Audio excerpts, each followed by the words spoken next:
All right, we are joined by Isaiah Jones. We will go ahead and kick things off with Pete and then go to Seth.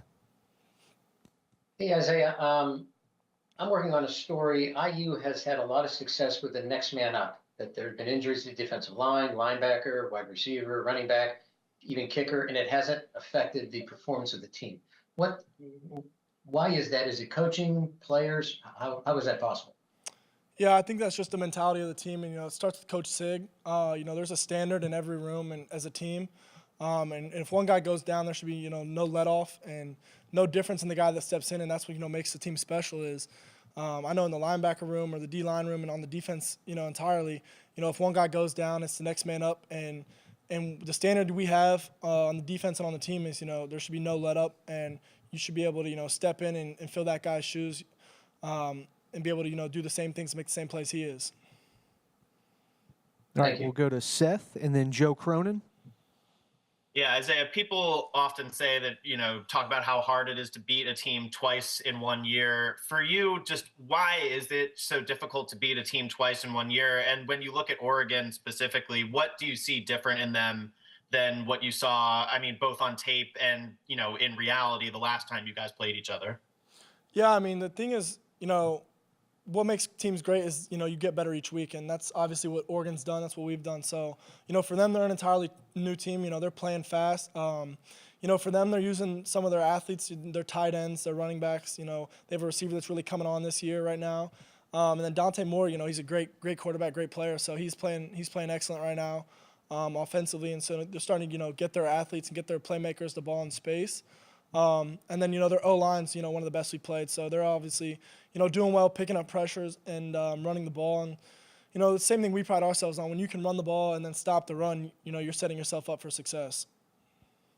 We'll go to Joe and then Mike N. Isaiah, when it comes to playing in a 15th game of the season, what are the challenges of the mental preparation, the physical preparation? Because, have you had this much wear and tear in one season of football before? No, I don't think anyone at this point really has probably had this much, with the new college football playoffs and all the playoff games. 15 seasons, or 15 games. A season is long, but for us it's a one week mentality. And we know that complacency kills, and so that's something we fight every week.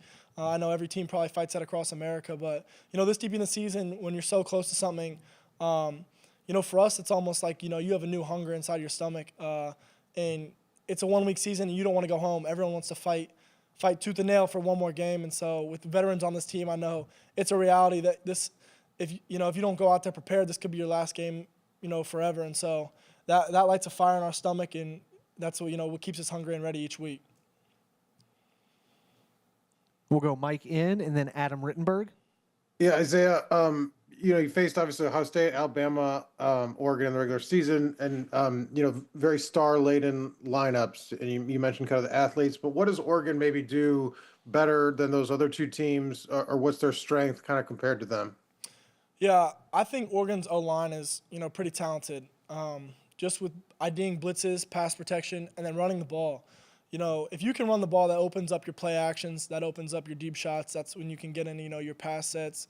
And you're working with second and third and, short downs. When you're behind the sticks, it's really hard as an offense, kind of makes you one-dimensional, lets the defense, kind of eat. And so they're really, really good O-line. They really, communicate well and are able to, pick up stunts. And so that's where I feel we'll have a big challenge. And then obviously, just on the perimeter, just being able to, these guys all have athletes, but it's our 11 versus their 11 each week. And so, we're confident and we're excited for it.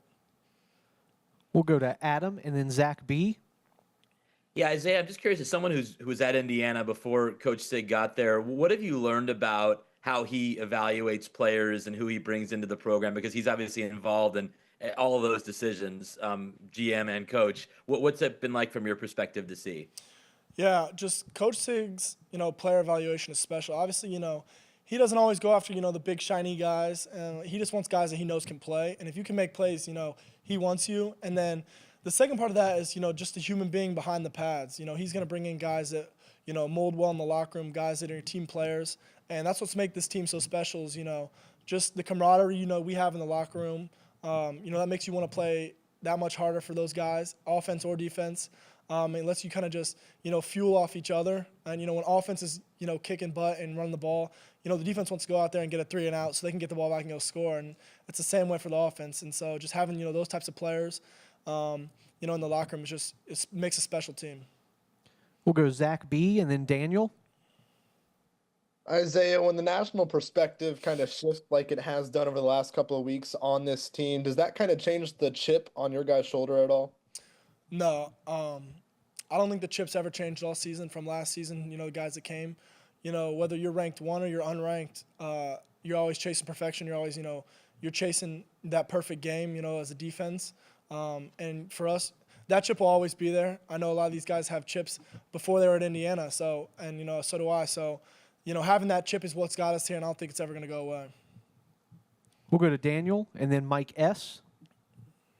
Yeah, Isaiah, habit-wise, has Sig changed, like, the way you operate, like, off-field? Like, has he instilled things that have kind of, affected how you live life? With Coach Sig, so he's never, he respects our time a lot, and so coaches and players. So he's never going to, have us here just to have us here. And that's kind of, made me think, if he's going to give us this time off, then be a pro with your time. Take care of your body, eat the right things, stretch. Take care of your body because your body's what's got you here and what's going to keep you playing and keep you active. So seeing how he respects our time and how he wants our bodies to be the best. That's kind of rubbed off on me and a lot of the teammates is take care of your body and just be a pro outside the facility. Right, we'll go Mike S. and then to Jim. Yeah, Isaiah, I know you guys don't want to be complacent about the fact that you've already beat Oregon, but from the outside, that was the game that kind of really shifted the perception of you guys. I'm just curious, did it in any way shift the psyche of the team, like to think, what, if we're prepared and we execute there, we can win every single game we play the rest of the year? Yeah, I mean that's every week you want to go and prepare no matter who you're playing. And I think that's what made this team special is, no matter who we're playing, whether it's, the number 1 ranked team or an unranked team, like I said, we're chasing that perfect game. We're chasing perfection.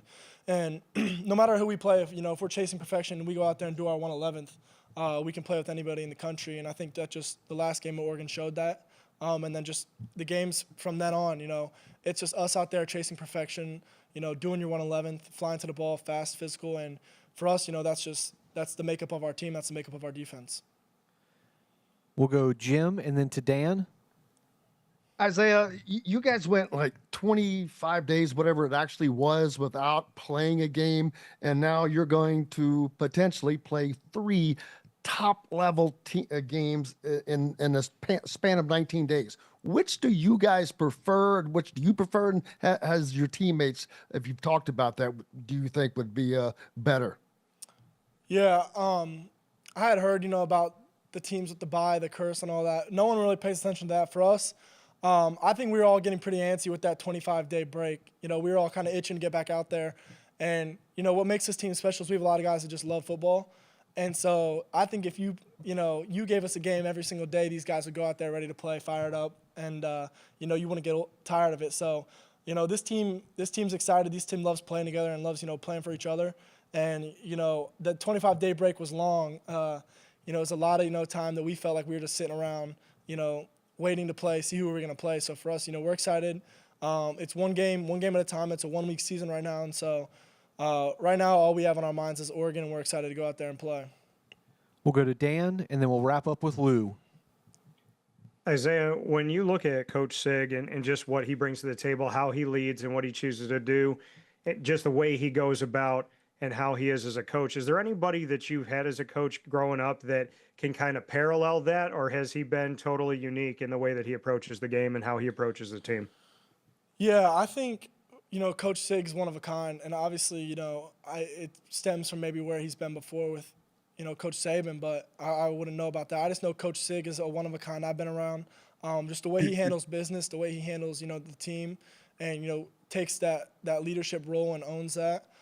He just instills, confidence in his team, and that's something, I feed off of. I know a lot of guys feed off that. And just when you have a coach that's that confident and, believes in you with no doubt, I mean, that makes your guys play like their hearts out for the guy. And, when he goes out there and, maybe sticks his neck out in the media and, says things that some people don't agree with, when we see that, He's not just a coach that's in the team room saying these things. He'll go out there and say it to the media and to the world. And so when you see that, it's like, why would you not want to, put your heart on the field for the guy? All right, Lou, bring us home with Isaiah. Isaiah, during your recent answers to questions, you mentioned the word special more than one time. I mean, in terms of the camaraderie, the feeling with the team. But has there been any introspection in terms of relation with the community and the fans of what you've done already being special in terms of coming to this point in the season as the top ranked team in the country, being undefeated, and having the chance to play for the national title? Yeah, I love the Hoosier fan base, and I know in the past few years or maybe decades, it's been rough, but I think just the two things I can go back to are our two postseason games. The last two games we played, both have felt like home games, and that just shows the love Hoosier Nation has for this team, and they've been waiting for the opportunity like this, and I'm glad to be able to be a part of it, and to go out there and wear the Indiana Hoosier across my chest. It's almost probably more important than the name on my back, to be honest. To go out there and give these fans this and give them what they've deserved. You see them show up, and these last two games felt like home games, and I know they'll travel well to Atlanta, so I'm excited for that game too. And just to be able to give this fan base this opportunity, because I know it's a ride for them just like it is for us, and we're not done yet, and I'm excited to see them in Atlanta. Great. Thanks, Isaiah.